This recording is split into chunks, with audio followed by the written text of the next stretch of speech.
Hinikayat ni Pangulong Bongbong Marcos ang Indian business community na mamuhunan sa Pilipinas. Sa kanyang foreign policy address, nagpahagi ang Pangulo sa anya ay gumagawa ng hakbang para palabnawin at palabasing politika lang ang issue sa West Philippine Sea. May unang balita sa Lima Refran. Sa agawan ng teritoryo sa South China Sea, sumentro ang foreign policy address ng Pangulong Bongbong Marcos sa Observer Research Foundation sa New Delhi sa India. Bagamat walang tinukoy na bansa o personalidad, sinabi ni Pangulong Marcos na may gumagalaw para anya palabnawin ang usapin at palabasing politika lang ito.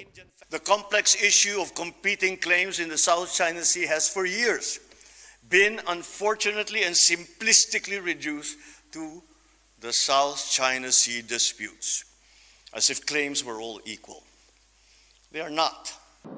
Kailangan daw naaayon ang mga pag-aangking ito sa tinakda ng international law tulad sa UNCLOS at sa 2016 Arbitral Award. Dagdag pa ng Pangulo, malaki ang maitutulong ng ugnayan ng Pilipinas at India rito. Nito lang linggo, nagtapos ang joint maritime cooperation activities ng Pilipinas at India sa West Philippine Sea at South China Sea. They reflect the value that we put in investing in diplomacy, even as we steadily ramp up and modernize our defense capabilities, undergirded by our comprehensive archipelagic defense concept to project our forces into areas where we must, by constitutional duty and legal right, and we must protect our interests and preserve our patrimony. Ito yung Cartaiva Path dito sa New Delhi. Ito yung parang luneta nila dito sa India. Nagkukonekta ito sa iba't ibang mga atraksyon at tourist spots tulad na lamang nitong pamosong India Gate. At sa pagbisita ng Pangulong Bongbong Marcos, nilagyan ng mga watawat ng Pilipinas at India ang kahabaan nito. Pagpapatunay at pagbibigay halaga sa pagkakaibigan at kooperasyon ng dalawang bansa.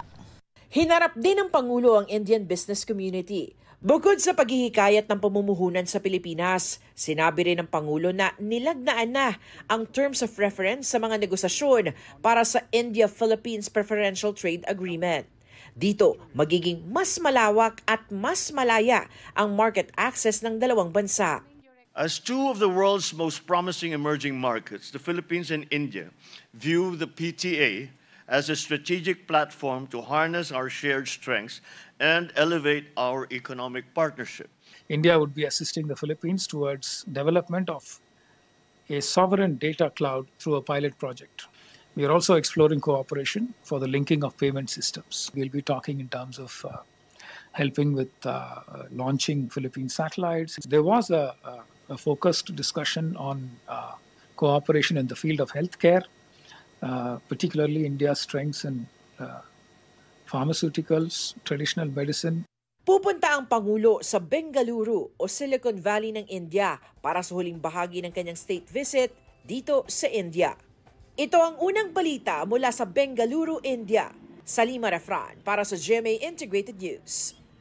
Igan, mauna ka sa mga balita, mag-subscribe na sa GMA Integrated News sa YouTube para sa iba't ibang ulat sa ating bansa.